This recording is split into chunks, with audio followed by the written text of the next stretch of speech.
Yo, what's good? It's Marwin from Fidelity. We're making smoked meatloaf today. This meatloaf is dope. It's moist on the inside. It's got a crazy nice exterior bark. And the guava glaze is straight up fire. You're gonna love this meatloaf. Easy to cook. All the work is up front. And then you just let the smoker do the rest of the work. And you're good. You got this delicious meatloaf. So let's go. How do we start? Yeah, I like to start with the breadcrumbs that I soak in milk.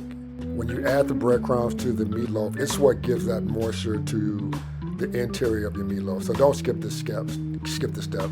I let it sit, and while it's sitting there absorbing about 20 minutes, I start making my sauce. I use ketchup as the base for the glaze.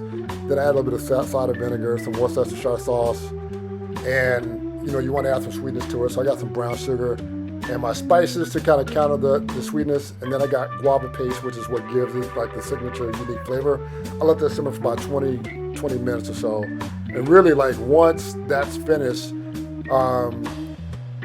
the soaking of the breadcrumbs gets done right about the same time. I like to start with sauteing my onions. I don't like adding raw onions to my meatloaf.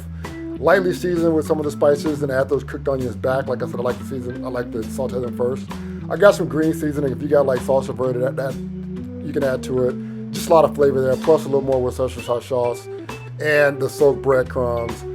I got all these in there in addition to the eggs that kind of help, bring the meatloaf together. The main thing with the meatloaf is you don't want to overmix it, right? You want to be very gentle. You can either use a spatula or use your hands to kind of really get in there and get dirty. But just be gentle with like the forming of your meatloaf, because if you pack it in too tight, you get a dense, chewy meatloaf, and that's not what we want. We want a moist meatloaf. So I've sprayed my mold with cooking spray to make it easy to slide the meatloaf out when I'm done. Use whatever kind of mold you have available to you. I like the rectangular shape, but if you got a round shape or whatever, go with what suits you. I'm gonna add it to my smoker and cook the meatloaf for about 3 to 4 hours at 250 degrees. The main thing with the meatloaf is you want to apply that glaze throughout cooking. So about every 30 minutes or so, I'm brushing that glaze onto the meatloaf throughout the cooking process. And the rest of the time, I'm just letting the smoke do what the smoke does, which is add fire, add seasoning to this wonderful meatloaf. And so as you can tell, like the glaze is starting to darken a little bit. You can see how it's cooking and it's progressing. And I'm just gonna, like I said, I'm gonna keep glazing it. You get a nice thick bark from the glaze and the smoke. And I'm gonna check for temperature. You want to be at about 160 degrees on the smoker, thinking that, hey, off heat, it's gonna cook another, 5 degrees. So 165 degrees is what you want.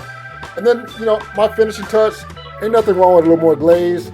It's crazy good. Yes, sir. You want to just kind of keep adding that flavor inside, outside, everywhere, right? So I want to give it a peek, slice into it. Look, you can see the seasoning, you can see the onions, you can see the green seasoning.